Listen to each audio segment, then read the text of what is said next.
Igor Jankę, dzień dobry. To jest Układ Otwarty, specjalne wydanie. Stało się to, czego się bardzo obawialiśmy, chociaż mamy nadzieję, że to jeszcze nie jest to najgorsze. Rosyjskie drony wleciały na terytorium Polski, co najmniej kilka. W nocy te drony były zestrzeliwane, czy są zestrzeliwane. Co się dzieje, będziemy Państwa informować na żywo. Będę rozmawiał z moimi gośćmi. Za chwilę połączę się z moim pierwszym gościem, który jest w Rzeszowie, tam gdzie zamknięto pierwsze lotnisko, zamknięto lotnisko w Jasionce, zamknięto lotnisko w Warszawie i kilka innych. O tym wszystkim będę Państwa informował i będziemy analizować to z moimi gośćmi. Jak zawsze pozdrawiam patronów, dzięki Wam ten program istnieje. Zachęcam do dołączenia do tego grona i bez zbędnych dalszych wstępów łączę się z Rzeszowem. A w Rzeszowie jest pan Maciej Milczanowski. Dzień dobry panu. Dzień dobry, witam serdecznie. Pan Maciej Milczanowski jest kierownikiem Zakładu Studiów nad Wojną w Instytucie Nauk o Polityce Bezpieczeństwa Uniwersytetu Rzeszowskiego, czyli i kompetencyjnie, ale też dziś niestety geograficznie jest pan w kluczowym miejscu. Znaczy to miejsce jest kluczowe od dawna. Zapytam najpierw, czy w Rzeszowie były jakieś odgłosy, czy pan cokolwiek pan zauważył wokół siebie? Nie, niczego nie zauważyłem, nic nie było słychać ani widać. Także poczucie zagrożenia nie wzrosło, oprócz doniesień medialnych, które na pewno podnoszą atmosferę. Tak, to powiedzmy, co się stało. Wleciało kilka dronów, zostały poderwane samoloty F-16. Co najmniej jeden został chyba zestrzelony. Takie informacje znalazłem. Na bieżąco będziemy to weryfikować. Premier jest w kontakcie z prezydentem, znaczy obaj przywódcy są w stałym kontakcie. Teraz już dostałem informację, że trwa właśnie narada w Biurze Bezpieczeństwa Narodowego z udziałem prezydenta, premiera i ministrów. Ostatnia informacja jest taka, że na teren polskiej przestrzeni powietrznej przedarło się nawet do kilkunastu dronów, a część z nich została zestrzelona. Premier wprost napisał, że to jest akt agresji na Polskę. Kontaktował się z sekretarzem generalnym NATO. No, przywódcy już obradują. I pan kilka dni temu pan wypowiadał się, że w takiej sytuacji należy po prostu reagować bardzo, bardzo twardo, zestrzeliwać drony. Jaki jest pański pierwszy komentarz do całej tej sytuacji? No tak, bo kiedy to wlatywały pojedyncze drony, zdania były podzielone i wielu komentatorów twierdziło, że tak jak jest oficjalny komunikat władz, że lepiej nie zestrzelić, dlatego że może powodować straty. Natomiast musimy też jakby widzieć tą perspektywę rosyjską. Jeżeli wlatuje jeden dron, drugi, trzeci, potem wlatują jeden po drugim już niemal i my nie reagujemy, no bo powiedzmy sobie szczerze, czy my rzeczywiście obserwujemy i potem zbieramy szczątki, i to często ich szukając, czyli tutaj ta obserwacja też jest troszeczkę pod znakiem zapytania, to tego się nie da zweryfikować. Tak? To, że my mówimy, że my obserwujemy, okej, to uspokaja społeczeństwo, dobrze, trzeba to robić, natomiast z perspektywy Rosji właściwie to nie daje żadnych rezultatów. Oni mogą uznawać, że nasza obrona przeciwdronowa, bo tu już nie chodzi tylko o obronę przeciwpowietrzną i rakietową, po prostu albo nie istnieje, albo jest nieskuteczna, albo po prostu trzeba ją dalej testować. Więc jakby zapraszamy do kolejnych testów. Ja to widzę w ten sposób. Ja rozumiem tych komentatorów w poważnych stopniach wojskowych, ja byłem tylko kapitanem rezerwy, więc może nie powinienem kwestionować, którzy mówią, że takie szczątki mogą powodować straty. No ale pamiętajmy też, że póki ten dron leci, my do końca nie wiemy, w co jest wyposażony.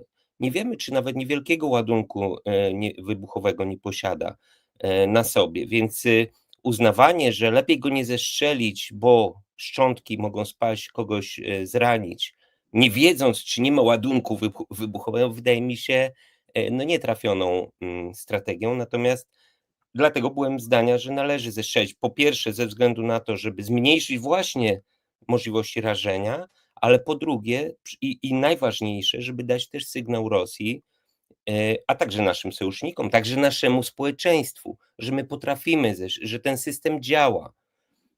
Natomiast ja sam się zastanawiałem, ja rozumiem, że trzeba uspokajać społeczeństwo, ale jeżeli kolejne drony wlatują, a my nie reagujemy właściwie w ogóle oprócz komunikatów, co i tak jest dużym postępem względem poprzedniego ministra, który jeszcze ukrywał na dodatek to wlatywanie rakiet czy dronów. Teraz przynajmniej te komunikaty są szybko wydawane, ale nadal nie reagujemy zbrojnie.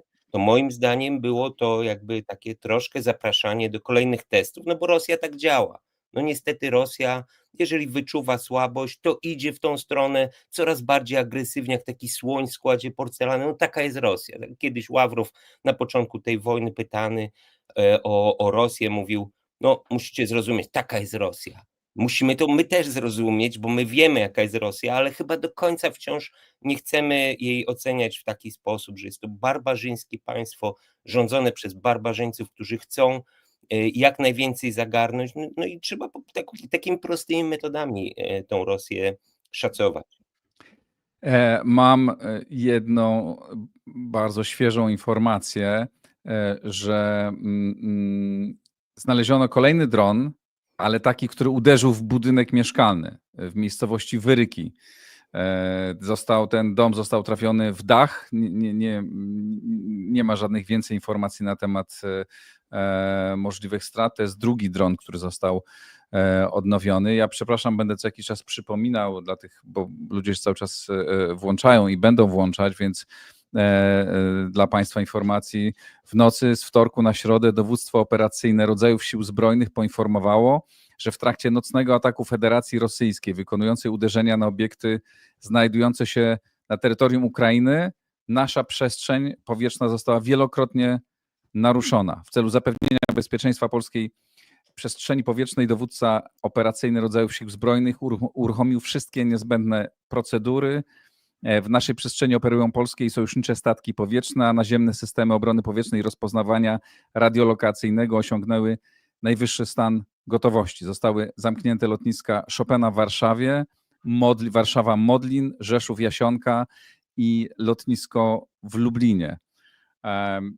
Pytanie, czy to jest, mamy do czynienia pańskim zdaniem, to jest artykuł 4 czy artykuł 5 Paktu Północnoatlantyckiego?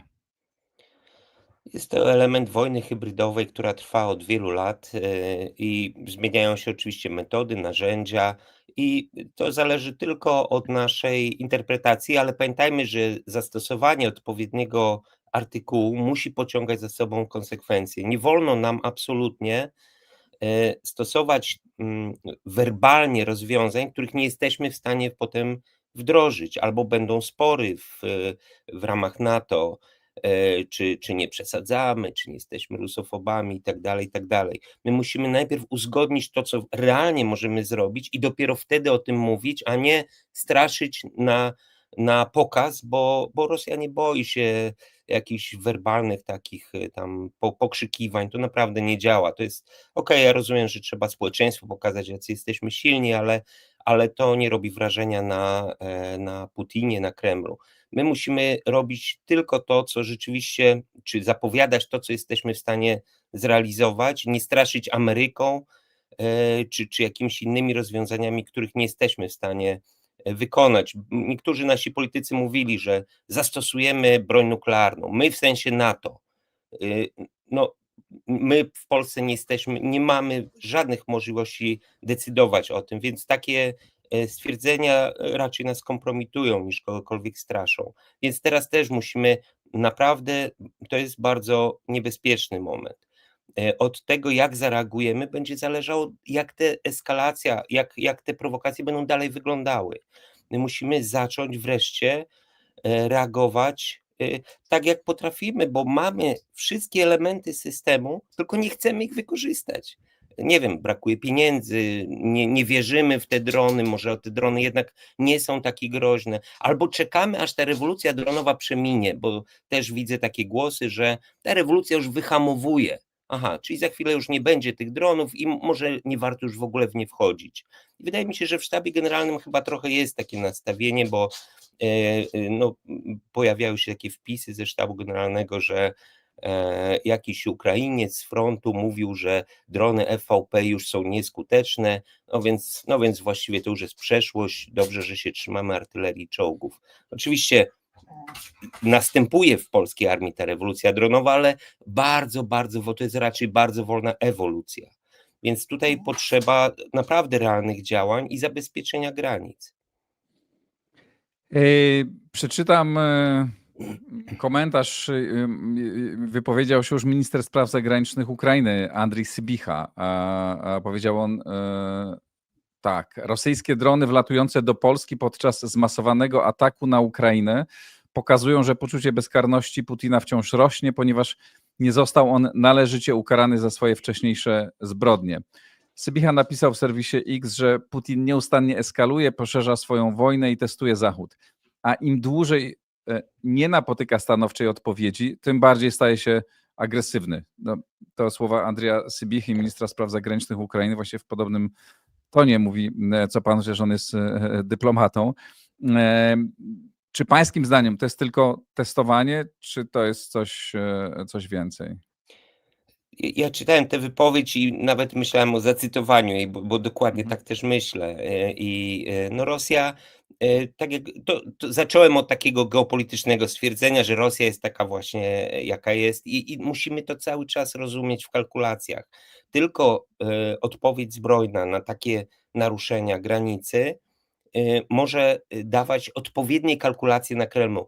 To jest element wojny hybrydowej. Oni tam na Kremlu notują sobie wszystkie takie zdarzenia, wyciągają z tego wnioski i rzeczywiście może nastąpić kiedyś taki moment, w którym te wnioski wykorzystają do właśnie jakichś działań zbrojnych, już takich rzeczywiście konwencjonalnych. Dlatego im więcej naszej reakcji pokazujemy, naszej możliwości oddziaływania, tym mniejsze prawdopodobieństwo tej wojny konwencjonalnej. To jest jakby sami o to możemy zadbać, żeby do tej wojny nie doszło. Ale jeżeli my ciągle mamy jakieś opory, ciągle mówimy, że to czy tamto się nie sprawdza, no to poczekajmy, a mamy czas 6 lat, niektórzy 5 lat liczą, 3 lata, system Patriot za 15 będzie gotowy pewnie, czy coś w tych okolicach. No więc my cały czas mamy bardzo dużo czasu na wszystko, a ten czas jest w tej chwili kalkulowany na Kremlu. Więc okej, ja rozumiem, że system Patriot czy ten Wisła to jest długofalowe rozwiązanie, ale system antydronowy to nie jest rozwiązanie długofalowe. To jest coś, co moglibyśmy już wdrażać. W jednostkach wojskowych nadal nie ma dronów, nadal są pokazy dla żołnierzy, co mnie osobiście bardzo oburza. Jeszcze w lecie rozmawiałem z jednym z dowódców, który mówi, no przyjechali, pokazali piękne drony, żołnierze się ogromnie zagrzali, świetna sprawa, ale zabrali, spakowali drony, pojechali, a my zostaliśmy z tym, co było.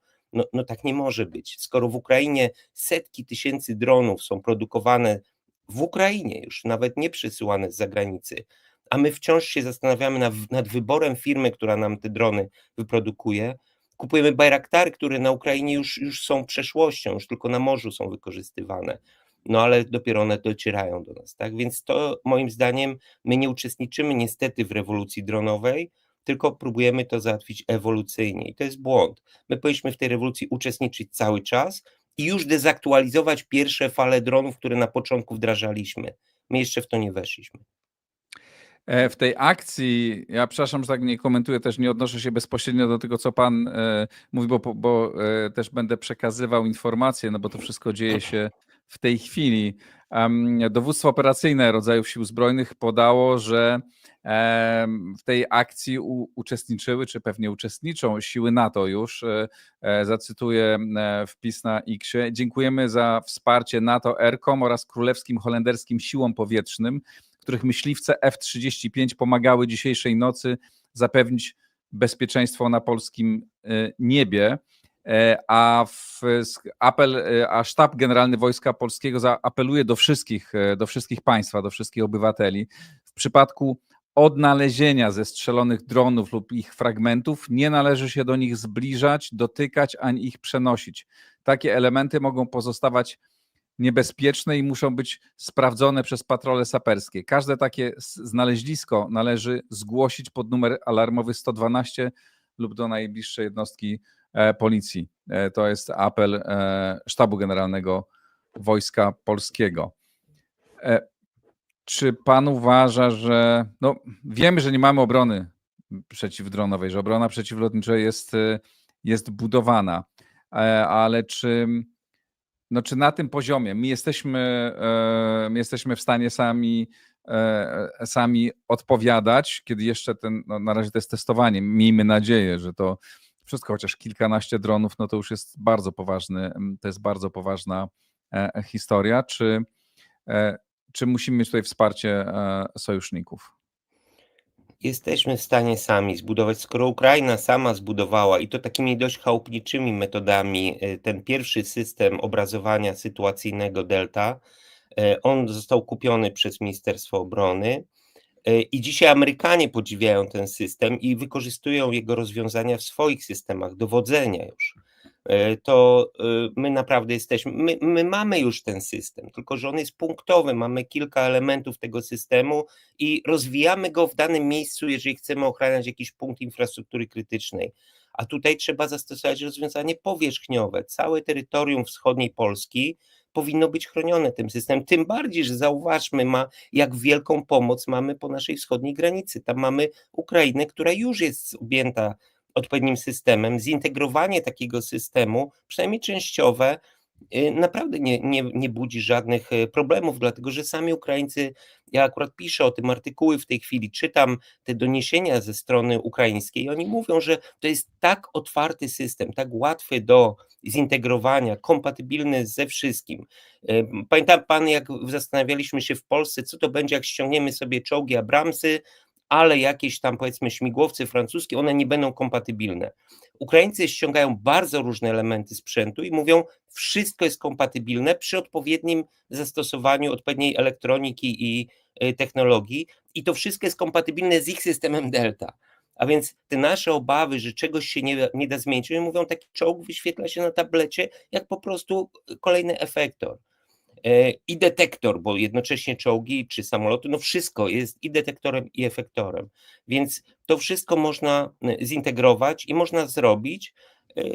Chyba brakuje, moim zdaniem, takiej myśli właśnie strategicznej, bo mamy te rozwiązania, polskie rozwiązania, nie musimy kupować. Mamy polskie i to już 2 czy więcej w tej chwili polskich rozwiązań, wdrożyć je w życie na szeroką skalę. Tylko kwestia jest, że trzeba zrozumieć, że ta zmiana dronowa to nie jest chwilowy trend. Nawet jeżeli drony w jakimś obszarze będą zwalczane, to w wielu innych będą dalej kluczowe. Każdy żołnierz dzisiaj powinien w kieszeni mieć drona, który mu zrobi rozpoznanie przynajmniej w niewielkim obszarze, żeby nie ryzykował własnego życia. To jest naturalne. Tak jak każdy żołnierz powinien mieć karabin, tak samo dzisiaj powinien mieć takiego drona jak Black Hornet, świetny sprzęt, naprawdę niewielki, nie do rozpoznania niemal. No więc to są rozwiązania przeszłości. To są rozwiązania sprzed 2 lat, a nie teraźniejszości. Musimy bardzo szybko teraz, po tym incydencie, musi być duża presja społeczna, bo wydajemy ogromne pieniądze na obronność, musi być duża presja społeczna, żebyśmy my odczuli, że ten system działa. Odczujemy wtedy, jeżeli będziemy do tego systemu włączeni, czyli ludzie przy granicy wschodniej powinni móc informować władzę, że przeleciało coś jak kosiarka nad naszymi głowami i już jest to kolejny element systemu rozpoznania, a nie tylko rozwinąć system, żeby chronić jakiś jeden punkt. Dlaczego mamy chronić Warszawę, a nie chronić jakieś wioski w Zamojskim? To jest nie fair. To bardzo ważne, co pan mówi, ale proszę pozwolić, że przekażę, ponieważ ten program jest na żywo, choć część z państwa będzie oglądać go później pewnie. Są uspokajające informacje. Pierwsze od naszego jednego z komentatorów, który napisał, że pan Chinaski: mieszkam 15 km od granicy z obwodem kaliningradzkim, póki co tu jest spokojnie. To punktowa informacja, bardzo dobrze. Ale też jest informacja oficjalna. Po nocnym ataku dronów, to jest, przepraszam, rozumiem, że to jest komunikat RCB. Po nocnym ataku dronów i naruszeniu polskiej granicy Ministerstwo Edukacji Narodowej, nie, to jest Ministerstwo Edukacji Narodowej jest w stałym kontakcie z MON i MSWiA i wojewodami, nie ma zdiagnozowanych nowych zagrożeń, wszyscy uczniowie i nauczyciele mogą bezpiecznie pójść dzisiaj do swoich szkół, zalecamy śledzenie komunikatów oficjalnych. Też zdaje się przywracany jest ruch na lotniskach, więc zdaje się sytuacja nad polskim niebem się zakończyło. Tak, dowództwo operacyjne rodzajów sił zbrojnych poinformowało, że operowanie polskiego i sojuszniczego lotnictwa związane z naruszeniem polskiej przestrzeni powietrznej zakończyło się. Trwają poszukiwania i lokalizacja możliwych upadków obiektów, które naruszyły polską przestrzeń powietrzną. Lotniska w Warszawie, Modlinie i Rzeszowie wracają do normalnego funkcjonowania. Jeszcze w tej chwili zamknięte pozostaje lotnisko w Lublinie. To był komunikat sprzed kilkunastu minut, zdaje się, ale no, miejmy nadzieję, że to z tego wynika chyba rzeczywiście, że to była taka akcja testowa. Tak, ale to reakcja była doskonała. Moim zdaniem pierwszy raz ja absolutnie uważam, że ta reakcja na te uwzględniając te siły i środki, które mamy zastosowane w tej chwili, była idealna. Była szybka komunikacja, szybka informacja, szczera informacja dla społeczeństwa. Być może jakieś tam elementy były ukryte i bardzo dobrze, jeżeli czegoś nie mamy wiedzieć, ale kluczowe kwestie były przekazane. Drony, które uznano za zagrożenie, albo te, które mogliśmy, zostały zestrzelone i w tej chwili przywracamy normalność bardzo dobrze. Naprawdę jak najszybciej trzeba przywracać, no nie eskalować tych okresów alarmowych, dlatego że wszyscy zdajemy sobie sprawę, w jakim miejscu na ziemi żyjemy. Więc moim zdaniem naprawdę polityka informacyjna władz jest dobra, natomiast brakuje mi tego, co powiedziałem. No tak, to jest efekt i zaległości takich od wielu lat i z ostatnich lat. Tak? To jest niebywałe, kiedy słyszymy to, o czym pan teraz mówił. Ja też się tym interesowałem i wiele o tym rozmawiałem, o tym, jak wygląda ta produkcja dronów na Ukrainie, jak wygląda ich rozwój, laboratoria przy linii frontu, rozproszone zakłady produkcyjne tak. po całym państwie. Mówi się o kilkuset tych miejscach, w których produkuje się drony. To jest w ogóle niebywałe. A myśmy w tym czasie, z jednej strony mamy taki niesamowity rozwój tego w państwie, które jest w trakcie wojny, które jest ciągle atakowane, które nie ma środków, które jest o wiele biedniejsze niż my, a z drugiej strony myśmy w tym samym czasie, owszem, nie czujemy aż takiej presji, no bo nie ma wojny na naszym terenie, ale terytorium, ale wiemy, że ona jest za drzwiami tej wojny, nie rozpoczęliśmy nawet produkcji, ani jednego, nie wiem, może jakiś mały zakład gdzieś powstał, tak, ale wiem, że było wiele propozycji ze strony ukraińskiej, od ukraińskich przedsiębiorców, które chciały tu z Polską coś robić i na razie nie jesteśmy w stanie odpalić tego. No miejmy nadzieję, że ta sytuacja się zmieni i że ten incydent zmobilizuje nas wszystkich. Zdaje się, że połączył się z nami pan Maciej Korowaj, który świetnie. też się cieszę. Rozmawialiśmy, to już zaraz, może zanim powiem, o czym rozmawialiśmy, spróbuję połączyć Macieja. Macieju, dzień dobry. Pozdrawiam. Dzień dobry. Znaczy, dobre to nie jest chyba, ale można powiedzieć dzień interesujący i zmieniający trochę percepcję postrzegania tej wojny przez Polaków i tutaj bardzo dziękuję Ci, Igorze. Witam pana Macieja Ciebie, Igorze, za zaproszenie. Mam nadzieję, że na gorąco. Obu panów budziłem o 7 rano chyba, czy wcześniej. To ja dziękuję, że przyszliście. Na gorąco przeanalizujemy, może na gorąco, na chłodne głowy przeanalizujemy tę sytuację, co się stało. To Macieju, ciebie zapytam, jaka jest twoja analiza tego, co się wydarzyło? To są dwa Maćki teraz. Tak. No tak, pytam Macieja, rzeczywiście, pytam Macieja Korowaja. Zresztą przypomnę Państwu, tym, którzy oglądaliście, z Maciejem nagrywaliśmy, wczoraj publikowałem rozmowę naszą na temat tego, czy potencjalny atak ze strony Rosji jest możliwy, bo pojawiła się ta informacja od jednego byłego oficera brytyjskiego wywiadu. Maciej jest byłym oficerem, czy emerytowanym oficerem polskiego wywiadu. Ten Anglik sugerował zgromadzenie dużej ilości wojsk rosyjskich wokół obwodu kaliningradzkiego i przygotowania do ataku na Przesmyk Suwalski. Wydaje się, że to była nadinterpretacja. Analizowaliśmy to wszystko. Kto z Państwa chciałby tego posłuchać, odsyłam do tego materiału. No ty mówiłeś wtedy, że nie spodziewasz się tego, żeby Rosja zaatakowała, no tymczasem stało się coś innego, tak? No byliśmy, no właśnie, czy to jest twoim zdaniem, już pytałem o to pana Macieja Milczanowskiego, a czy twoim zdaniem to było testowanie, czy coś więcej? No, przede wszystkim ja lubię zacząć od liczb, bo liczby są chłodne i one ci czasami potrafią, znaczy interpretacja ich może być na niekorzyść albo na korzyść, ale one chłodne pokazują pewne zależności. Co wiemy z faktów? Rosja przeprowadziła jeden z większych ataków, ale nie największy, rakietowy. Chcę przypomnieć tutaj Państwu, że parę dni temu, parę tygodni tych ataków, gdzie ta chmura dronów, zresztą o czym rozmawialiśmy też w tym materiale z Igorem, przewyższała dochodziło do 1000 sztuk. Tutaj było około 500 sztuk, z tego kilkanaście.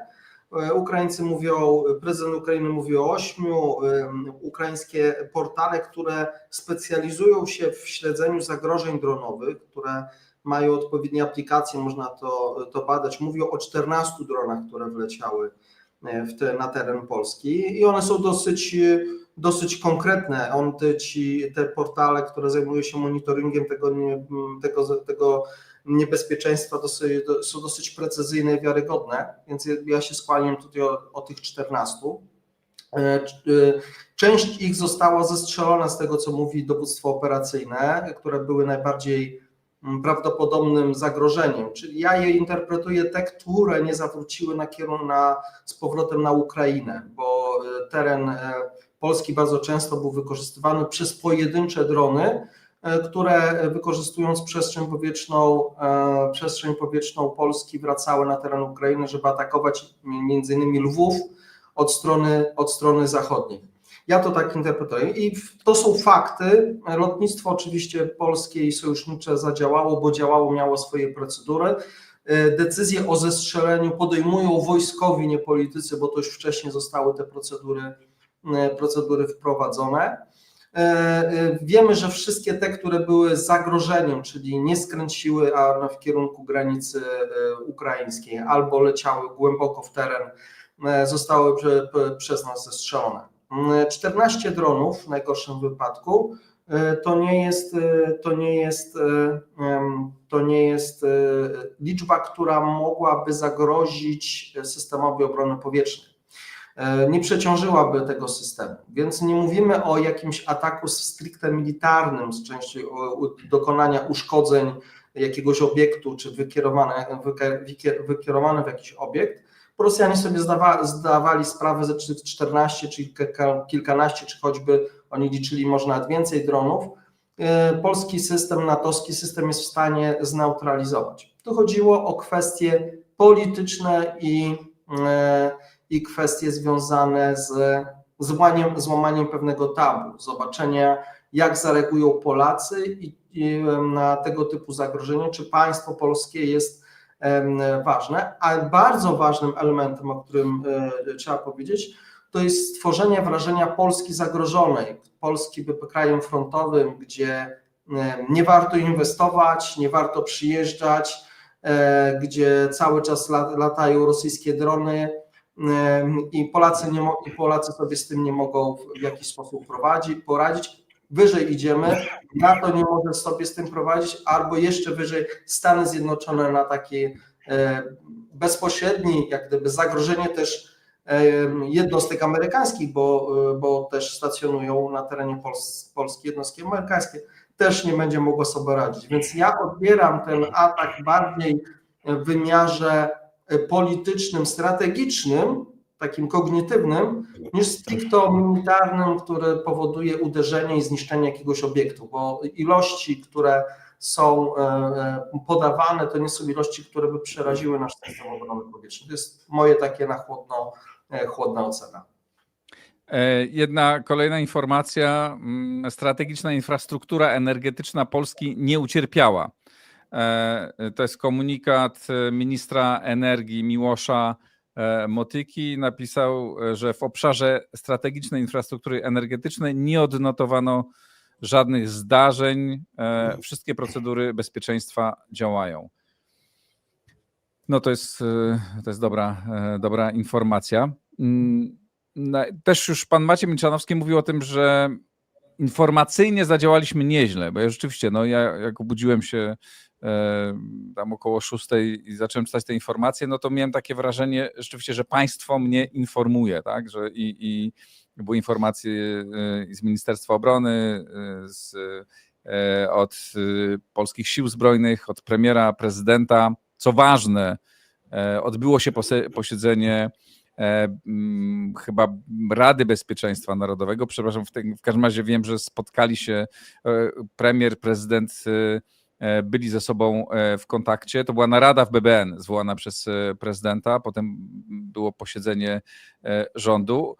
No więc wygląda na to, bo oczywiście nie wiemy, ale że ta współpraca najważniejszych organów państwa, czego obawialiśmy się w tej sytuacji politycznej, w której jesteśmy, że ona działa, tak? Że ze sobą współpracowały. Oczywiście zobaczymy, jakie były kulisy, ale wygląda na to, że wszystko tu zadziałało sprawnie.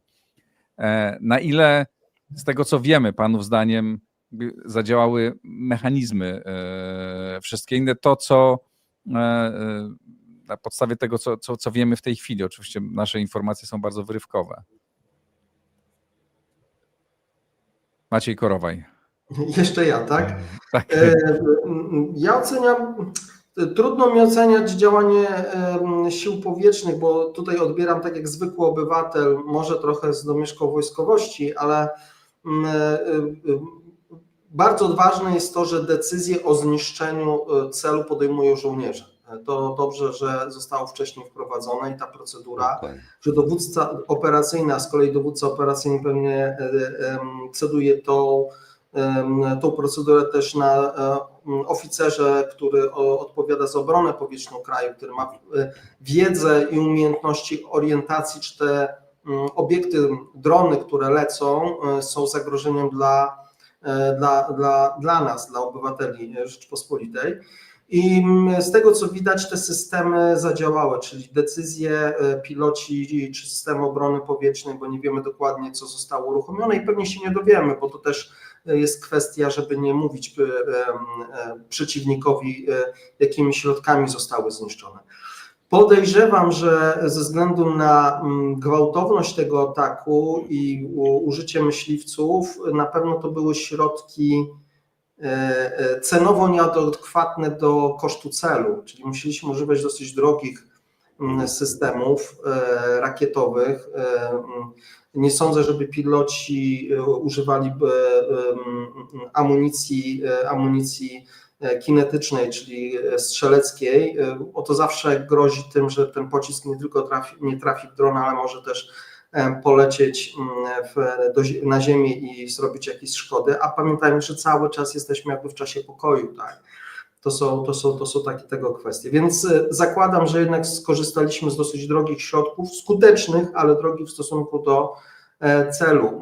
Może Rosja będzie chciała właśnie tego typu działania powodować, żebyśmy też jak gdyby doprowadzali do erozji własnego systemu poprzez większej ilości nalotów, zmęczenie personelu, wykorzystywanie środków drogich do zwalczania tego celu. Jeżeli cały czas te działania będą bezkarne, czyli cały czas każdy atak, a tych ataków mamy w zasadzie co parę dni, jeżeli mówimy o terenie Ukrainy, no to my co parę dni będziemy musieli zużywać pilotów, samoloty i uzbrojenie na to, żeby takie potencjalne cele niszczyć. To to rząd będzie musiał podjąć decyzję, NATO będzie musiało podjąć decyzję, w jaki sposób będziemy na te zagrożenia reagować.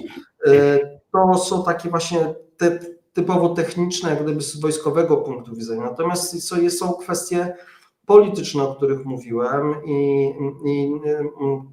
odpowiedź na w zasadzie, bo te drony były celem politycznym niż militarnym. One miały przede wszystkim wywołać pewnego rodzaju uszkodzenie naszej polityki bezpieczeństwa i zaburzenia naszego bezpieczeństwa.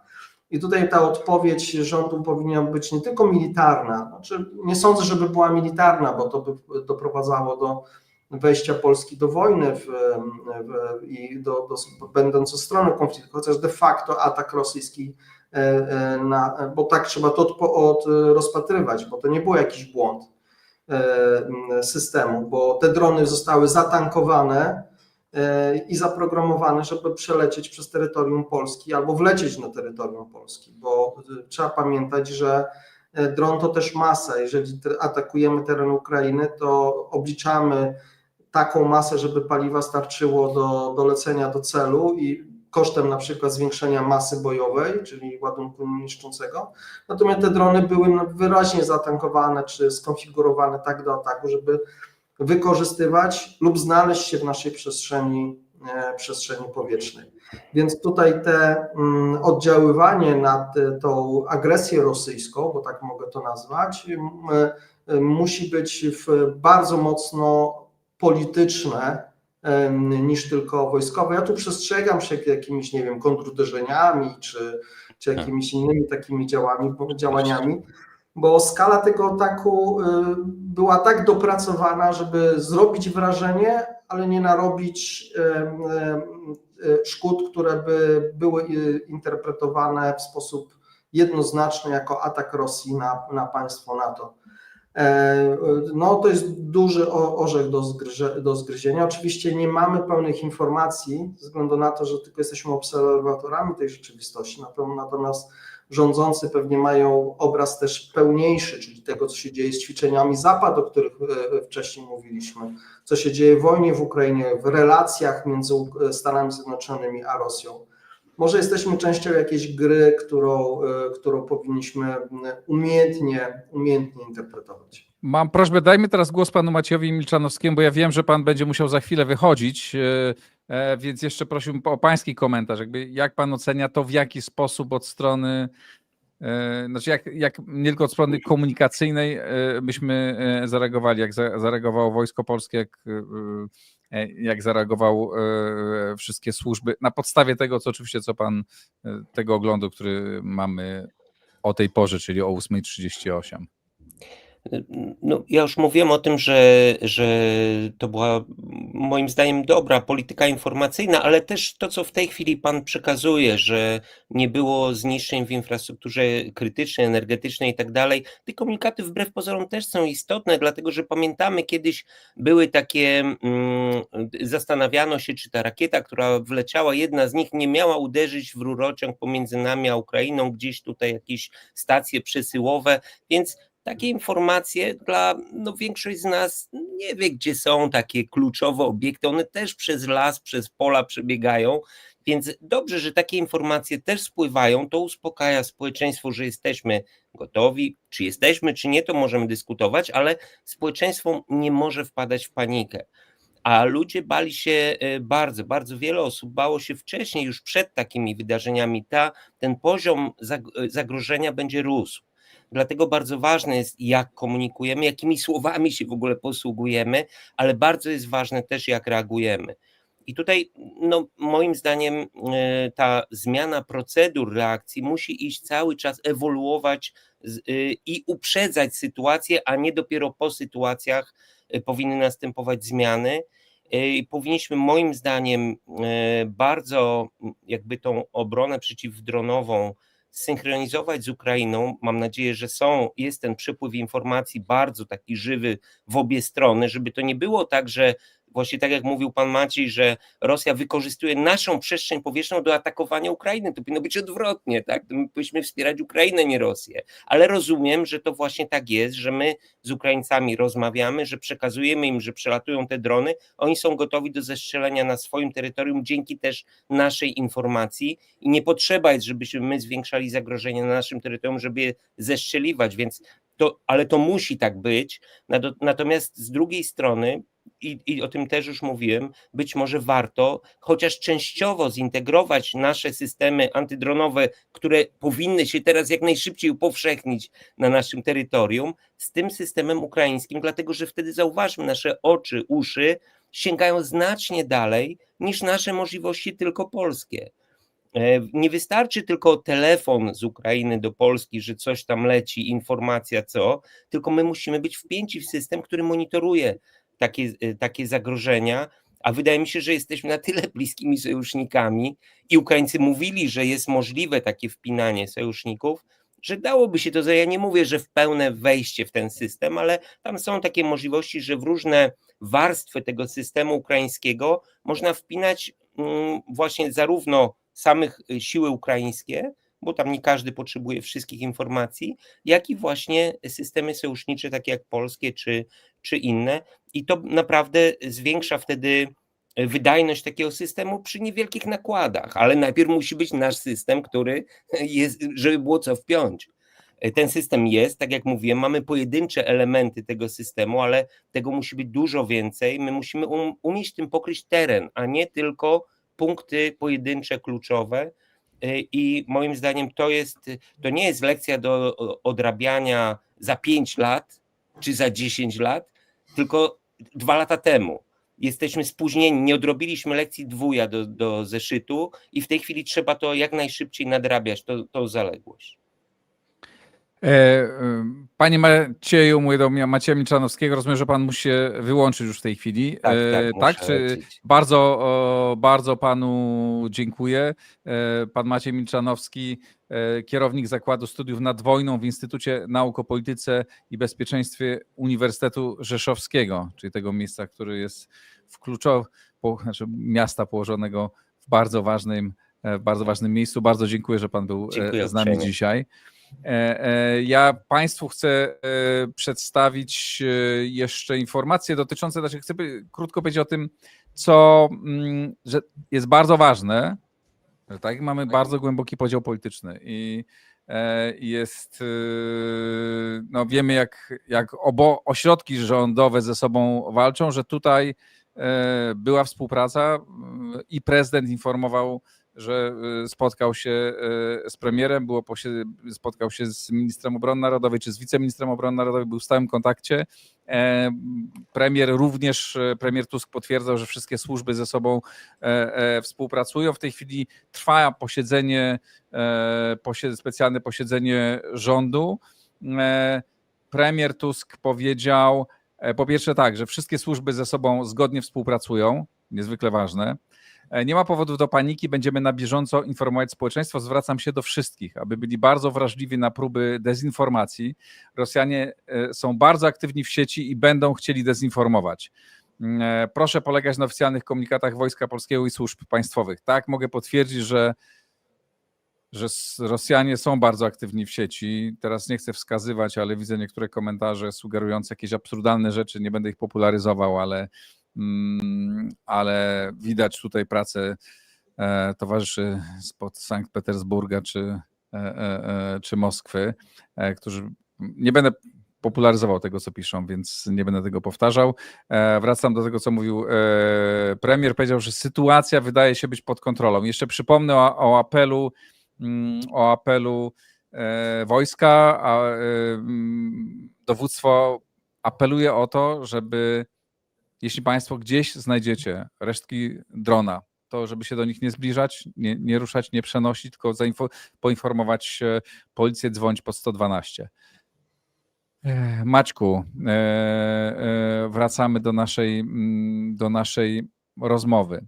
Jakie z tego są dla nas najważniejsze wnioski? Jakby co wiemy, wiedzieliśmy to wcześniej, tak, ale dzisiaj to coraz bardziej dowiadujemy się, że to jest realność, tak, znaczy, że ten atak, te ataki są możliwe. Co twoim zdaniem musimy zrobić w najszybszym tempie? Nad czym pracować najbardziej? Wiesz co, jest dużo już zrobionego. Przede wszystkim spójna komunikacja. Zacznijmy od góry, czyli od Stratcomu, czyli komunikacji strategicznej. Jest bardzo dobra komunikacja rządowa i przede wszystkim cisza opozycji, czyli nie ma takich ataków opozycji politycznej wewnętrznej, tylko daje się po prostu carte blanche dla pracy rządu i nawet osoby, które są jak gdyby nie z tego nurtu politycznego, mówią, czekajmy na oficjalne informacje, obserwujmy oficjalne informacje. I to mnie naprawdę zbudowało. To znaczy, że mimo naszych różnic politycznych w sytuacji zagrożenia potrafimy się zachować tak, jak wymaga tego racja stanu. To jakby kończę jak gdyby ten obszar. Teraz do kwestii właśnie tej komunikacji strategicznej. Wojsko poinformowano, przedstawicieli władz poinformowano. To, co można powiedzieć społeczeństwu, się powiedziało, co ma wpływ na ich poczucie bezpieczeństwa. Oczywiście zaraz powiedzą, ile dronów, czym zostało zestrzelone, pewne pytania i tak dalej, ale to zostawmy wojskowym i nie pomagajmy stronie przeciwnej, żeby wiedziała, czym dysponujemy. Na pewno trzeba oczywiście zwiększyć nakłady na środki, które w ekonomiczny sposób będą niszczyły pojawiające się tego typu zagrożenia. Druga kwestia, wojsko. Wojsko zadziałało prawidłowo, było przygotowane, czyli te kilkanaście sztuk nie stworzyło żadnego problemu naszym systemom obronnym, które mogły długotrwale być w dyżurze i niszczyć każde zagrożenie, które się pojawiało w naszej przestrzeni. Tutaj bardzo ważna informacja, że my nie strzelaliśmy na oślep, tylko system obrony powietrznej definiował, co najbardziej stanowi zagrożenie i tam posyłano odpowiednie siły i środki, żeby to niszczyć.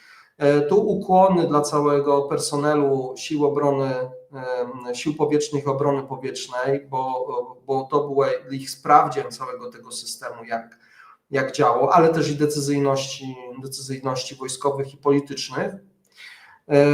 Teraz przejdźmy na kwestie związane z działaniem, powiedzmy, obrony cywilnej. Policja bardzo dobrze się zachowywała, ponieważ odpowiednio uruchomiono alarmy w garnizonach policyjnych. Te szczątki, które się gdzieś tam odnajduje, bo słyszymy o tych informacjach, są zabezpieczane zarówno przez policję, jak i odpowiednie służby, które się znają na rozbrajaniu ewentualnych takich szczątków.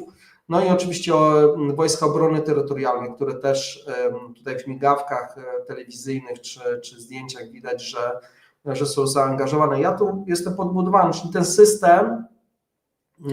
system na każdym elemencie od dowódcy, od premiera, prezydenta, którzy zostali wcześniej poinformowani. Prezydent był na odprawie w dowództwie operacyjnym jeszcze w nocy w trakcie tego całego incydentu, czyli to też świadczy, że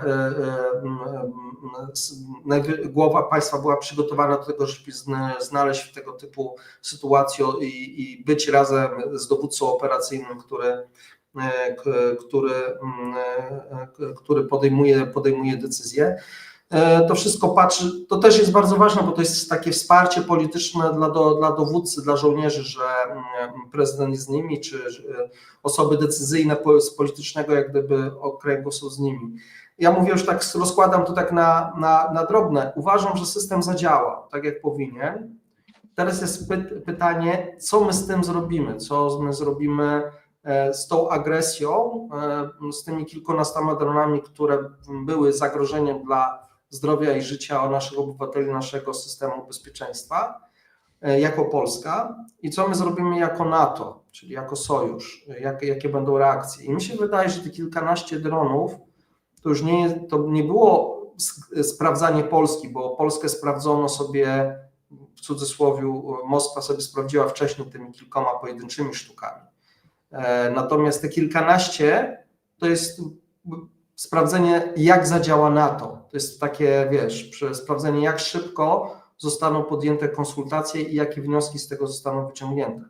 Więc ja bym nie oczekiwał tego ataku jako ataku wyłącznie na Polskę i sprawdzenie naszego systemu, który zadziałał, tylko jak zadziała cały blok NATO i system decyzyjny podejmowania decyzji. Tutaj też trzeba dodać, że w ramach zwalczania tego zagrożenia nie uczestniczyli tylko polskie siły, ale tam były też siły i holenderskie, i amerykańskie. No wiemy, że samoloty F-35 natowskie uczestniczyły. To były holenderskie. Oficjalna informacja na ten temat. Chyba holenderskie i amerykańskie tam F-35 były w powietrzu, ale też był w powietrzu nasz radar powietrzny na Asabie, który przez całą noc, jeszcze patrzyłem, musiał wylądować w Dęblinie, żeby zatankować i ponownie wystartować. To też pokazuje, że powinniśmy mieć więcej tego typu własnych samolotów do obserwacji powietrznej. Mówimy tutaj o samolotu typu AWACS, oczywiście nie takim dużym, jakie mają jednostki NATO, ale też taki, który jest dosyć ekonomiczny do tego, żeby prowadzić tego typu obserwacje. Tutaj mówię o szwedzkim Sabie, który rok temu kupiliśmy i jak się nam przydał w tej sytuacji. Widzę też to, o czym wspomniałem wcześniej, bardzo silny propagandowy atak Rosjan. Pojawia się masę komentarzy, że to Ukraińcy wysłali drony. Uważajmy bardzo na to jest niezwykle ważne.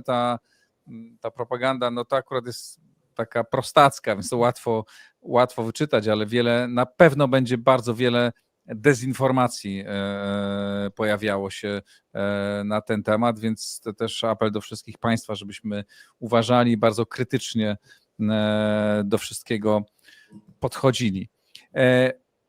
NATO zadziałało, znaczy wiemy, że samoloty natowskie uczestniczyły w tej akcji, ale jakie Twoim zdaniem powinny być dalsze kroki? No bo ta akcja się zakończyła, mamy, zdaje się, czyste niebo, no ale jeżeli to pozostawimy bez odpowiedzi, takie akcje, to będą następne, nie? Pewnie i tak będą. Tak, moim zdaniem, ale to jest moje prywatne zdanie teraz, nie analityka, trochę jako obywatela i trochę jako takiego, trochę może i na gorąco podejmującego decyzje, to przepraszam Cię, Igor, i przepraszam Państwa, ale jak obserwowałem to, co się dzieje, bo też do późnej nocy siedziałem i czytałem to, co się dzieje w różnych strefach osintowych, patrzyłem też właśnie na początki tej operacji informacyjnej, badam tą operację informacyjną rosyjską, jak ona przebiega, na jakich kierunkach. I tutaj też łączę się z tym apelem Igora o to do Państwa, żebyśmy po prostu nie podlegali tego typu chamskim internetowym prowokacjom. Tutaj muszę powiedzieć, że tak, jak obserwowałem to, co się dzieje, to widziałem samoloty tureckich linii lecących z Petersburga do kurortów gdzieś w Egipcie czy w innych miejscach. Na pewno pełno Rosjanów, bo to leciały samoloty z Moskwy, z Petersburga nad Polską, bo to jedyne samoloty w nocy, które leciały, bo mogły przelecieć nad naszym terenem. Natomiast nasi obywatele, którzy gdzieś zostali w samolotach albo wracali z wakacji, musieli czekać albo na lotnisku wylotowym, albo krążyć gdzieś nad Polską, czekając, kiedy lotniska w Warszawie, w Lublinie, w Rzeszowie, w Modlinie zostaną otwarte. To tak zostawiam bez komentarza, tak, że rosyjscy turyści sobie nad Polską, kiedy my tutaj patrzymy, jak Ukraina jest bombardowana i jak drony gwałcą naszą przestrzeń powietrzną, to sobie spokojnie samoloty z rosyjskimi turystami przelatują nad tym całym zdarzeniem. takie trochę dla mnie może niesmaczne, oczywiście wiadomo, to są tureckie samoloty sojusznika, ale jest to pewien taki dysonans. Nie wiem, czy Igor podzielasz moje takie odczucia w tym wymiarze. To jest oczywiście, oczywiście, że trudno nie podzielać. Tak, to jest jeden taki, co zauważyłem, co tak mnie troszeczkę może ze względu na zmęczenie strasznie zirytowało. Druga kwestia to jest taka, że lepiej niszczyć zagrożenie przed granicami niż na swoim terenie.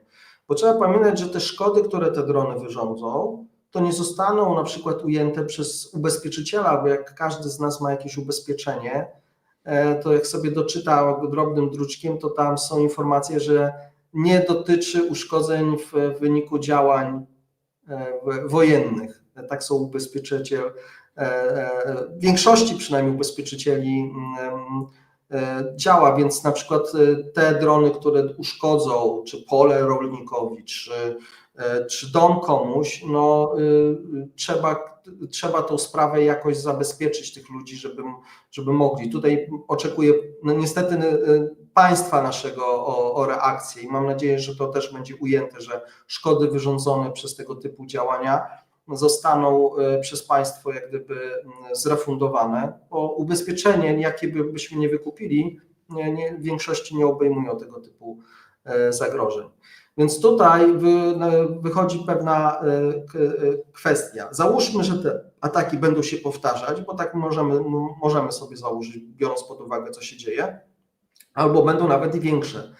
Więc tutaj jestem za tym, żeby niszczyć te zagrożenie już na terenie i wspierać obronę ukraińską, przynajmniej w tej zachodniej części Ukrainy, żeby jej niszczyć na terenie jeszcze ukraińskim. To odciąży ukraiński system obrony powietrznej, będą mogli się skupić na niszczeniu ich na wschodniej części, natomiast my byśmy przy pomocy naszych środków, nawet tych drogich, bo bezpieczeństwo nie zna ceny, próbowali niszczyć to, co się będzie znajdowało w przestrzeni, współpracując z Ukraińcami, tutaj o którym mówił pan Maciej wcześniej przede mną właśnie, i niszczyć te zagrożenia przed naszą granicą. Mam nadzieję, że nasz rząd do tego dorośnie i NATO do tego dorośnie, bo to też musi być decyzja sojuszu, nie tylko Polski, bo będziemy musieli korzystać też z zasobów sojuszu, żeby tego typu operacje przeprowadzać poza granicami kraju. To jest jakby moje na gorąco wnioski z tego zdarzenia. Pozwól, że jeszcze zacytuję dwie wypowiedzi polskiego premiera i amerykańskiego senatora. Donald Tusk powiedział coś istotnego. To takie dosyć niby oczywiste stwierdzenie, ale jednak ważne. Jest to pierwszy przypadek, kiedy doszło do zestrzelenia rosyjskich dronów na terytorium państwa NATO. Wszyscy nasi sojusznicy traktują sytuację bardzo poważnie i wypowiedź amerykańskiego senatora Dicka Durbina z Partii Demokratycznej, no więc nie z obozu obecnie trzymającego władzę w Stanach, ale to zawsze ważne. Naruszenie przestrzeni powietrznej NATO przez rosyjskie drony stanowią poważne ostrzeżenie, że Władimir Putin wystawia na próbę naszą determinację w obronie Polski i państw bałtyckich. Jak stwierdził, tych naruszeń nie można ignorować i jest też komunikat rzecznika NATO pojawił się. W nocy wiele dronów leciało na polską przestrzeń powietrzną i napotkało opór polskiej i natowskiej obrony powietrznej. Sekretarz generalny NATO jest w kontakcie z polskimi władzami, a NATO prowadzi z Polską ścisłe konsultacje. No to takie to ważny komunikat. Czy twoim zdaniem powinniśmy w tej chwili mobilizować naszych sojuszników do jakichś specjalnych działań w tej sytuacji? No tak jak mówiłem, ten atak już nie był wymierzony w decyzyjność Polski, sprawdzenie jak Polska reaguje, tylko jak zareaguje NATO, bo był tak jakby skonfigurowany, żeby nie tylko polskie, ale i też natowskie siły musiały uczestniczyć i decyzje będą podejmowane. I Rosjanie patrzą, jak szybko zareagujemy, jakie będą konsekwencje tego ataku, bo to im pozwoli ocenić bezwładność systemu obrony natowskiego. Mówię o kwestiach politycznych i reakcji politycznych.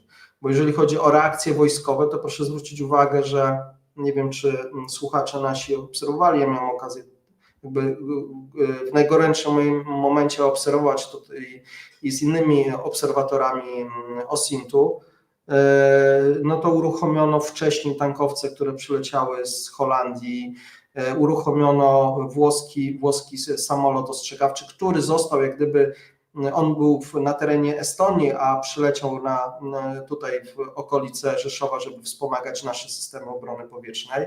Oczywiście nasz samolot ostrzegawczy, także tutaj było działanie całego systemu natowskiego, nie tylko byliśmy jak gdyby w swoim ogródku, tutaj ten cały ruch też samolotów transportowych wojskowych, które przyleciały do Polski po to, aby pewnie przywieźć jakieś dodatkowy sprzęt lub personel, który będzie jakby dodatkowym wsparciem dla działań obronnych NATO. Także ten system, jak gdyby ten ruch natowski na poziomie jak gdyby wojskowym działał perfekcyjnie moim zdaniem, bo widać jak to zadziałało. Natomiast teraz kwestia politycznej bezwładności decyzji, jak odpowiedzieć na tak precyzyjnie skonfigurowany atak, który miał stworzyć pewne zagrożenie, ale tak de facto nie był do końca takim zagrożeniem, które by było deterministyczne, nie przeciążyło naszych systemów obronnych natowskich, naszych i natowskich. Nie daje jednoznacznie odpowiedzi, czy to był atak wymierzony w Polskę, czy nie, bo ta ilość uruchomiła pewne procedury, ale nie była ona taka, żeby można by było powiedzieć, że to był atak niszczący. Na pewno to jest atak, od razu powiem, tylko on był tak odpowiednio hybrydowo skonstruowany, żeby uruchomić procesy decyzyjne na politycznym i strategicznym polu. I tutaj na pewno Rosjanie patrzą, jak się zachowują Stany Zjednoczone w stosunku do napadniętego sojusznika, jak Europejczycy się zachowują, bo jeżeli chodzi o kwestie wojskowe, to wszystko zadziałało, tak jak w szwajcarskim zegarku na poziomie wojskowym. Mi się wydaje, że atak był po to przeprowadzony w takiej skali, żeby uruchomić te decyzje polityczne, zobaczyć, jak ta bezwładność polityczna w systemie polskim również oczywiście, ale głównie natowskim będzie działało. Przynajmniej ja z rosyjskiej perspektywy tak na to patrzę. Prezydent Zełenski podał, że co najmniej 8 dronów Szahed zostało wycelowane w Polskę, a jego na Ukrainę w tej nocy wleciało 415 dronów i 40 pocisków, ale jak on twierdzi, 8 zostało specjalnie wycelowane w Polskę. Jeszcze raz tutaj specjalny atak, przepraszam, apel z kancelarii premiera: stop dezinformacji, polegaj wyłącznie na oficjalnych komunikatach wojska i służb państwa. Jak czytam komentarze niektóre, to rzeczywiście też po raz kolejny apelujemy wspólnie o to. Maćku, jak powinniśmy w tej chwili, jakie musimy wyciągać wnioski, jeśli chodzi o tworzenie obrony przeciwlotniczej i prowadzenie też działań, tych, którym ty się zajmowałeś przez lata jako oficer wywiadu? No, przede wszystkim teraz bym badał, co to były za drony, jak były skonfigurowane, czy miały głowice bojowe, czy rzeczywiście to był atak, czy to były drony Wabiki, które miały po prostu uruchomić nasze te procedury, o których wcześniej wielokrotnie tutaj wspominałem. Trzeba zbadać to. Druga kwestia, no to są kwestie polityczne. Igorze, i oficer wywiadu nie powinien mówić politykom, jak mają działać. My mamy przedstawiać fakty i dawać im dane do podejmowania właśnie decyzji politycznych. Fakty są takie, że zostaliśmy zaatakowani. Atak był skonfigurowany tak, żeby uruchomić nasze systemy obrony, ale nie przeciążyć, bo to nie było ilości, które sobie nie poradziły takie systemy. I to Rosjanie sobie, jak nawet przygotowywali ten atak, to zdawali sobie sprawę, że one zostaną zestrzelone. Jak zostaną zestrzelone, czyli nie wykonają jakiegoś zadania bojowego, to na pewno wykonują zadanie polityczne, czyli te, które się mierzą, można powiedzieć, w takiej gorącej wojnie hybrydowej, czyli jak zareaguje państwo polskie na poziomie politycznym, czy to będą jakieś spory polityczne na dole, czy społeczeństwo będzie przestraszone.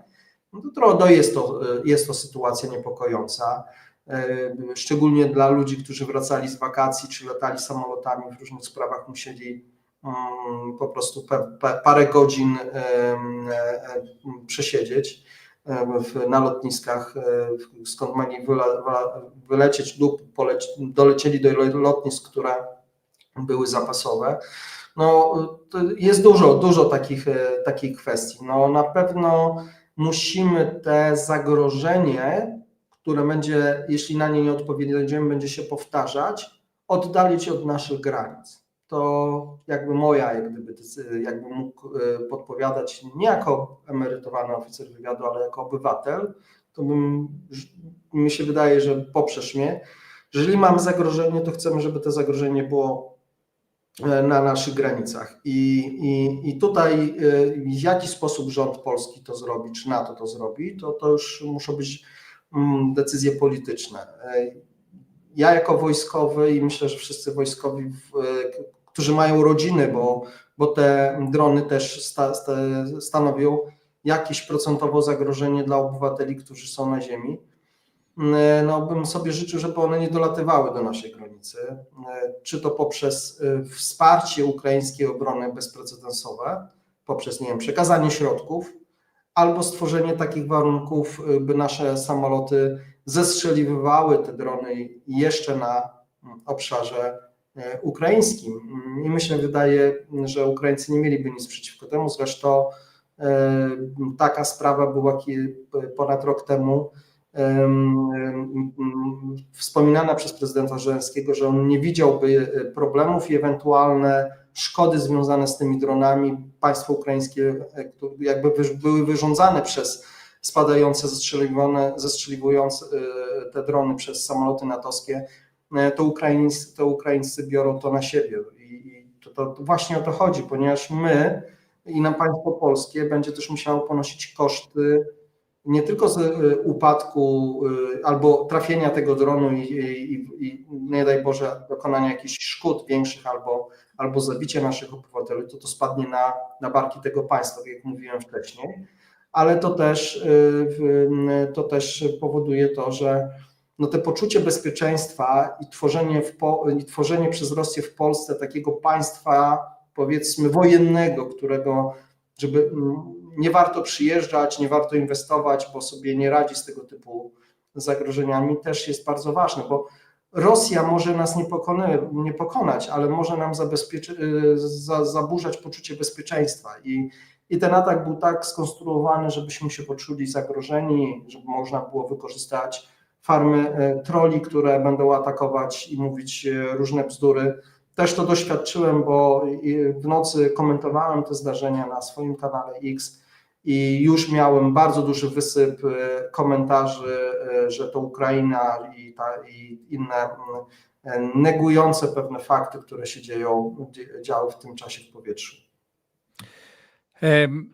Pytanie, na ile powinniśmy w tej chwili skupić się, znaczy na wielu rzeczach musimy się skupić, rozbudowując naszą armię, ale na budowie systemu antydronowego, tak, znaczy przechwycującego drony. Jak wiemy, to jest w ogóle problem, no bo często te systemy przeciwlotnicze są niezwykle drogie. Tak, to co zaobserwowaliśmy na Ukrainie, tak, znaczy przechwycenie dronów często kosztuje dużo więcej niż produkcja tych dronów, które są coraz tańsze i coraz lepsze i coraz bardziej skuteczne, ale też w Polsce rozwija się, jest coraz więcej firm, które są gotowe do produkcji takich rzeczy, a nawet są firmy, które wręcz produkują takie systemy. No, czy nie jest tak, że w tej chwili powinniśmy położyć na to bardzo duży nacisk i w błyskawicznym tempie, tak jak w błyskawicznym tempie Ukraińcy rozbudowali swój system produkcji dronów. Nam to, o czym rozmawialiśmy nawet wczoraj czy przedwczoraj, prawda, średnio to wychodziło, ale w tej sytuacji chyba powinniśmy się niezwykle zmobilizować i rząd ze wsparciem prezydenta powinien zrobić wszystko, żeby tę i produkcję systemu antydronowego, i dronowego, i tego wszystkiego, czego nam brakuje, jak najszybciej uruchomić na bardzo dużą skalę, znaczy ułatwić, bo to nie muszą robić tego zakłady państwowe, tak? Tego nie muszą robić PGZ-y, tylko firmy prywatne. To trzeba jak najszybciej chyba uruchomić. Wiesz co, sprzęt jest dosyć szybko uruchomić, bo to może być decyzja zakupu bardzo szybka. Państwo ma procedury, żeby kupić bardzo szybko coś, co może być nieprzydatne. Wielokrotnie to w przyszłości było robione, więc może kupić bardzo szybko rzeczy, które mogą być przydatne w tego typu zwalczaniu zagrożenia. Wyprodukowanie, jak sam wspomniałeś, Igorze, to nie jest problem. Ja tu widzę inny problem. Problem związany z wyszkoleniem personelu, czyli znalezieniem ludzi, którzy w systemie wojskowym, którzy mogliby być operatorami tego systemu, takich systemów antydronowych, bo kupienie to jest najmniejszy problem. Trzeba wyszkolić do takiego poziomu, żeby operator tym systemem posługiwał się skutecznie. To czas, znalezienie człowieka odpowiedniego, przeszkolenie do takiej esencji specjalistycznej też zajmuje czasu, żeby on te urządzenie mógł wykonać, więc tutaj widzę jeden problem. Drugi, wpięcie tego w system decyzyjny, który już ma pewne środki do zwalczania i jak dostaje nowy element, który może być przydatny, on nie szybko jak gdyby wchodzi w system wydajnego używania, ponieważ dopóki nie zostanie sprawdzony w walce, to dowódca, który ma to w systemie, zawsze będzie starał się asekurować tym, co jego zdaniem jest bardziej skuteczne i on zna, że to wykona zadanie, niekoniecznie tańsze od tego zagrożenia, ale dowódca jest pewny, że jeżeli wyda rozkaz dla danego systemu, to personel plus uzbrojenie wykona to w sposób zdecydowany i skuteczny. Natomiast nowy system, który jest wprowadzony, zawsze daje tą niepewność samego systemu, czyli uzbrojenia, jak i personelu, który jest nieprzygotowany, więc czyli nie ma doświadczenia w zwalczaniu, bo jest to jego pierwsze użycie. Więc tutaj wiesz, to nie jest takie proste, tylko kupić i powinno działać. To nie zawsze jest plug and play. Więc tego sposób bezwładności zawsze w systemie bezpieczeństwa czy w systemie obrony powietrznej będzie występował i będzie taka tendencja przez dowódców, żeby korzystać z uzbrojenia nawet droższego, ale pewniejszego. Więc to są tego typu zagrożenia. Na pewno trzeba iść w rozwiązania, które dają nam skuteczniejsze, innowacyjne, próbować tego i tak dalej, ale to nie rozwiązuje jak gdyby całej sprawy. Musimy cały czas szukać nowych rozwiązań, wprowadzać ich w system, żeby go testować i żeby dowódcy się nauczyli z niego korzystać, ale to wymaga czasu. Tutaj pośpiech i kampanijność jest złym doradcą. To prawda, że z jednej strony pośpiech jest złym doradcą, ale z drugiej strony mam wrażenie, że przez te 3,5 roku od wybuchu wojny, nie mówiąc o tym, co było przed wojną, w tych sprawach pośpiechu u nas było niewiele. Jeśli chodzi o zamówienia, tak, te duże na sprzęt, ten ciężki, który kupujemy w Stanach Zjednoczonych czy Korei, no tam były szybkie decyzje, ale jeśli chodzi o to, o czym teraz mówimy, to nie działo się tyle, ile powinno się dziać. No pytanie, czy teraz nie powinniśmy jednak bardzo gwałtownie przyspieszyć. Tak? No, Ukraińcy też byli na wiele rzeczy nieprzygotowani, ale w ciągu tych 3,5 roku się nieprawdopodobnie rozwinęli. I to jest taki wielki dzwon ostrzegawczy dla nas, mówiący czy alarmujący, że powinniśmy ten proces bardzo przyspieszyć. No na pewno musimy zdać sobie sprawę, że nie jesteśmy krajem w czasie wojny, ale jesteśmy krajem frontowym. Jesteśmy krajem wschodniej flanki frontowym, który będzie pierwszym takim elementem odbioru tego typu ataków, jak w ostatnim tutaj czasie. I musimy uczyć się cały czas ewoluować do tego zagrożenia i robić to z taką prędkością, jaką prędkością wróg adaptuje się do wszystkich środków, które może wykorzystać w ramach ataku na nas lub takich skalowanych prowokacji wojennych, można już powiedzieć. Więc tutaj moim zdaniem trzeba się do tego przygotować pod tym względem właśnie tych technologii, o których no nie będę się powtarzał, rozmawialiśmy, tutaj zapraszam Państwa do naszej rozmowy wcześniejszej, bo tam dużo poświęciliśmy dyskusji na ten temat.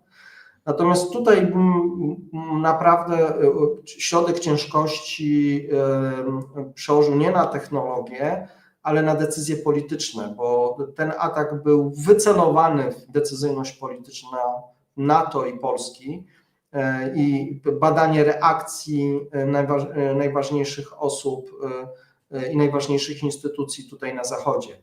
Jak bezwładność funkcjonuje tutaj w tym systemie. Ta skalowalność tego ataku z mojej perspektywy analizy wywiadowczej miała temu służyć.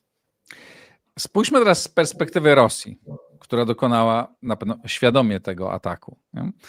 To nie ulega wątpliwości, że to nie były przypadki, to nie było tak, że 8 czy kilkanaście dronów zabłądziło. Czego Rosja dowiedziała się, jaki komunikat otrzymała z Polski i od NATO? Pierwszy komunikat to, że procedury wojskowe natowskie naprawdę działają i potrafią dosyć szybko, politycy na poziomie państw Zachodu dużo dali procedur wojskowym, żeby pewne rzeczy uruchomić, bo to, że ten atak szedł i była wiadomo dużo wcześniej, informacje o startach tych dronów też były dużo wcześniej, co pamiętajmy pozwoliło uruchomić samoloty, które musiały dolecieć z Holandii, czy też z Belgii, czy z Estonii na teren Polski do Rzeszowa. To też trochę zajmuje czasu, więc jakaś tam decyzyjność i planowanie, podejmowanie decyzji na ewentualne ryzyko pracowały na poziomie jak gdyby decyzyjności wojskowych, tu bez zarzutu. To pokazało, że wojskowi mają tą sytuację pod kontrolą i dobrze ją interpretują. Natomiast bardzo ciekawa jest z rosyjskiej perspektywy reakcja polityczna na tego typu zagrożenie, skalowane zagrożenie, które z jednej strony jest dosyć poważnym naruszeniem bezpieczeństwa, ale z drugiej strony nie jest na tyle duże, żeby ten system obronny, który wcześniej wspominałem, sobie z tym nie poradził. Jak mówiłem, to wszystko odbywa się w obszarze kognitywnego budowania zagrożenia, że państwo polskie jest zagrożone uderzeniami rosyjskimi, a wiadomo, jak jesteś krajem frontowym, no to jest problem z inwestycjami, kwestiami gospodarczymi, społecznymi i tak dalej. Zaburza się te systemy i to jest jakby wycelowane w to. Natomiast drugi, jak już powtarzam, ten aspekt polityczny, decyzyjności politycznej, jak zadziała państwo polskie wewnętrznie, czy zostanie uruchomione jakieś działania, które polaryzują kwestie polityczne. Jak dotąd widzimy bardzo, bardzo spójną politykę zarówno rządu, jak i prezydenta, który oczywiście jest z innej jak gdyby opcji politycznej, jak i opozycji, która też zachowuje się jak na rację stanu Polski przystało. Ale tutaj na pewno najważniejsze będzie działanie polityczne w wymiarze natowskim, czyli jak sojusznicy zareagują. Czy rzeczywiście dojdzie do jakiejś eskalacji, czy dojdzie do jakiejś retorsji w stosunku do Rosji. No Unia, czy NATO, czy my mamy jeszcze trochę tych środków. Mamy przecież obwód królewiecki, mamy te samoloty z turystami rosyjskimi, którzy latają z Petersburga i z Moskwy nad Litwą, Łotwą, Estonią, Polską na wakacje do północnej Afryki czy Turcji. No jest transport kolejowy, który w czwartek zostanie zablokowany całkowicie. To nie tylko uderzy oczywiście w nas, ale na przykład uderzy w Chiny, które tą drogą transportują bardzo dużo towarów. I to też sparaliżuje w pewien sposób ruch kolejowy w Białorusi i w Rosji, ponieważ te pociągi, te składy gdzieś muszą zostać na torach zatrzymane, więc no, tych reperkusji jest sporo i na poziomie polityczno-gospodarczym. O wojskowych już mówiłem, więc nie będę się powtarzał, więc tutaj zobaczymy, co nasi politycy, mając pełniejszy obraz sytuacji niż tylko my komentatorzy, bo mają też informacje z agencji wywiadowczych, które widzą trochę głębiej, trochę poza tą mgłą, bo może nam buduje się pewną rzeczywistość narracyjną, którą musimy komentować. Natomiast ci rządzący powinni wykorzystać całe spektrum danych i wiedzy i wybrać jak najlepszy dla nas, dla poczucia naszego bezpieczeństwa, a z drugiej strony odpowiedzieć na tę agresję w sposób adekwatny, pokazując gotowość do reakcji na tego typu kryzys.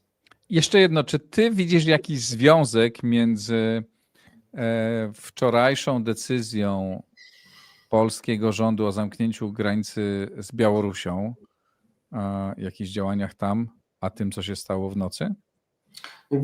Widzę związek z tym spowodowany, że no te transporty kolejowe, które są w drodze, utkną na rosyjskich torach, bocznicach, jednocześnie zmniejszając przepustowość tych torów, bo z torami jest tak, że no jak droga, to możesz samochód zjechać na pobocze, no a jak masz skład z towarem czy z surowcem, no to nie zostanie gdzieś tam wystawiony spoza toru, tylko musi pojechać na bocznicę, a każda bocznica to jest zmniejszenie przepustowości, manewrowości kolejowej i tak dalej, a system kolejowy rosyjski ze względu na swoje różne słabości i problemy jest bardzo mocno napięty, ze względu na to, że musi obsługiwać specjalną operację wojenną w Ukrainie, a do tego jeszcze dochodzą jak gdyby składy z Chin czy z innych obszarów, gdzie one są transportowane do Polski, przez Polskę do Europy, no powoduje, że ten system jest strasznie rozchwiany i może ta decyzja, nie wiem czy na pewno, ale może ta decyzja o zamknięciu dróg kolejowych Polski z Białorusi, czyli przejść kolejowych, powoduje to, że no, do tego doszło jeszcze dla Rosji właśnie ten problem i po prostu chciała odpowiedzieć tak, jak umiała, czyli tak jak mówiłem wcześniej, Rosja jest krajem, który zdecydował się prowadzić politykę metodami agresji, projekcji agresji albo agresji i musimy o tym już pamiętać, że oni w inny sposób nie będą reagować albo wymuszać na nas jakiegoś postępowania, tylko właśnie poprzez właśnie taką agresję, która stwarza nam zagrożenie. Ta reakcja po naszej stronie, tak, w zasadzie pod każdym względem wydaje się prawidłowa. To stan wiedzy na 9:23, jaki mam i od strony komunikacyjnej, działań sojuszniczych, prawda, i poderwania wojsk. Państwo, przyznam, że jestem zaskoczony pozytywnie tym, jak zareagowało. Ale czy twoim zdaniem to może oznaczać, że następnym razem Putin zastanowi się dłużej, czy będzie nas testował na wszystkie inne możliwe sposoby? Ja, wiesz co, mam takie przekonanie, że to testowanie będzie eskalowało, bo tutaj ja dwa scenariusze przewiduję. Albo gwałtowny atak Rosji na NATO, chociaż moim zdaniem jest bardzo mało prawdopodobny i tutaj też chyba w twoim programie tłumaczyłem, z jakich powodów.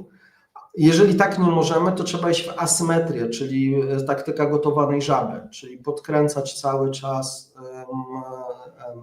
ten próg zagrożenia, czy to jednym dronem, później kilkunastoma, a wcześniej trzeba przypominać, że były ataki sabotaży i podpalenia działania dywersantów na naszym terenie. No, mamy całe spektrum operacji, łącznie już z fizycznym uderzeniem dronów, jak mówiłem, skalowanym, ale trzeba to mu nazywać po imieniu. Więc tutaj Rosjanie, jak gdyby, jak popatrzymy na wszystkie zdarzenia, no to jakby zwiększają poziom bólu, tak, do jakiegoś stopnia. Nie mogą przejść od razu do pełnych działań, ale w jakiś stopniu mogą podkręcać tę temperaturę, zaburzając nasze bezpieczeństwo, licząc, że w którymś miejscu się wykolujemy, czy decyzyjnie, czy spowoduje to jakieś wewnętrzne pęknięcie.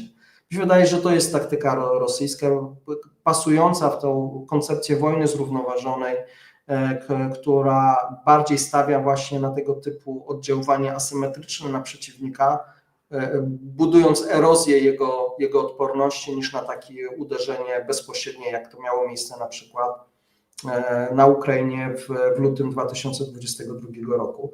Oczywiście to też się jakby wpisuje w całe spektrum oddziaływań rosyjskich, ale nie jest tym elementem głównym, który powoduje sukces. Sukces w stosunku do przeciwnika, który jest od Rosji silniejszy, bo NATO jest silniejsze, bogatszy, bo Unia Europejska i kraje zachodnie są o wiele bogatsze od Rosji. To takie asymetryczne działania z rosyjskiej perspektywy są bardziej skuteczne, jak widać. Ważna informacja pojawiła się przed chwilą, że na wniosek Polski o godzinie 10 spotka się Rada Północnoatlantycka. To jest spotkanie w oparciu o artykuł 4 Traktatu Północnoatlantyckiego, czyli ten artykuł został uruchomiony. Przeczytam Państwu, jaka jest treść tego artykułu. Przypomnę. Artykuł 4 Traktatu Północnoatlantyckiego stanowi, że państwa członkowskie będą wspólnie konsultować się, gdy ich zdaniem zagrożone będzie integralność terytorialna, niezależność polityczna lub bezpieczeństwo którejkolwiek ze stron. Artykuł ten umożliwia konsultacje w sytuacjach, które niekoniecznie prowadzą do zastosowania artykułu 5 obrony kolektywnej, ale wymagają wspólnego omówienia potencjalnych zagrożeń i podjęcia ewentualnych wspólnych działań. No, wydaje się, że to jest chyba właściwa reakcja. No tak, tylko jeszcze tutaj czytałem takie źródła z Reutersa, mówią, że wstępne dane wskazują, incydent w Polsce był celowym wtargnięciem dronów. NATO nie traktuje wtargnięcia rosyjskich dronów na teren Polski jako ataku. No mówię, był tak skalowany ten atak, że systemy obrony powietrznej Polski i natowskie były sobie w tym stanie bez problemu poradzić, więc mówię, ten atak miał na celu uruchomienie i sprawdzenia decyzyjności całego NATO w wymiarze strategicznym. To prawda. Spróbujmy podsumować to, co się stało. Na teren Polski wtargnęło kilkanaście rosyjskich dronów w nocy. Polska poderwała natychmiast swoje samoloty. Również w akcji uczestniczyły samoloty natowskie, samolot F-35 holenderski i też tak samolot produkowany przez Saab, tak zwany mały AWACS, który zdaje się cały czas, z tego co widzę, jeszcze krąży i bada. Zostały zamknięte 4 lotniska, ale już wszystko zostało odblokowane. Ten atak, no właśnie pytanie, czy to nazwać atakiem, czy nie. Na pewno pewnego rodzaju atak on się zakończył. Część z tych dronów została zestrzelona, jak dużo nie wiemy. Mamy przekonanie, że to był atak celowy na Polskę. Polskie władze właściwie już od nocy konsultowały się. Prezydent uczestniczył w odprawie w siłach zbrojnych, spotykał się z premierem, z wicepremierem. Odbyło się specjalne posiedzenie rządu. Tu komunikacyjnie i organizacyjnie chyba wszystko zadziałało. No ale jak powiedziałeś przed chwilą, to nie znaczy, że te ataki, testowanie nie będzie kontynuowane, a o godzinie 10 rano ten program jest na żywo, część z Państwa będzie oglądać go później, odbędzie się posiedzenie Rady Transatlantyckiej. Tak jak mówiłem, to jest test poziomu strategicznego, biorąc pod uwagę skalowalność tego ataku i to, jak zareagowały systemy, które wcześniej były jak gdyby do tego przygotowane. Tutaj już więcej, prawdę mówiąc, ciężko to rozbierać na większe nuty. Słuchajmy tego, co mówią nasi rządzący, bo mają pełniejszą wiedzą i mają doradców, którzy też mają kompetencje, żeby analizować i odpowiednio interpretować tą sytuację, mając do dyspozycji wszystkie możliwe źródła wiedzy na temat tego zagrożenia. Z drugiej strony musimy być odporni na tą prowokację informacyjną, bo teraz domyślam się, że będziemy po prostu zalani różnymi komentarzami, prowokacjami, na które będziemy jako publicyści czy analitycy prowokowani, żeby reagować. Ja osobiście staram się czytać, analizować, skąd to wychodzi, natomiast staram się na moich stronach, gdzie publikuję, takie osoby blokować, żeby nie wykorzystywano moich komentarzy do tego, żeby rozpowszechniać niewiedzę albo pewną narrację, która jest stosowana przez Rosję. Bądźmy dobrej myśli, państwo zadziałało moim zdaniem, siły zbrojne zadziałały wyśmienicie. Jeszcze raz ukłony i szacunek dla personelu całego wojskowego i sojuszniczego, który nas wspierał, bo to jest kawał dobrej roboty. Pokazaliśmy, że tutaj jesteśmy w stanie te zagrożenie skalowalne, odpowiednio skalowalnie do tego podejść. Domyślam się, że użyliśmy wszystkich sprawdzonych, niekoniecznie najtańszych środków do niszczenia tego stosunkowo niedrogiego, ale jednak zagrożenia.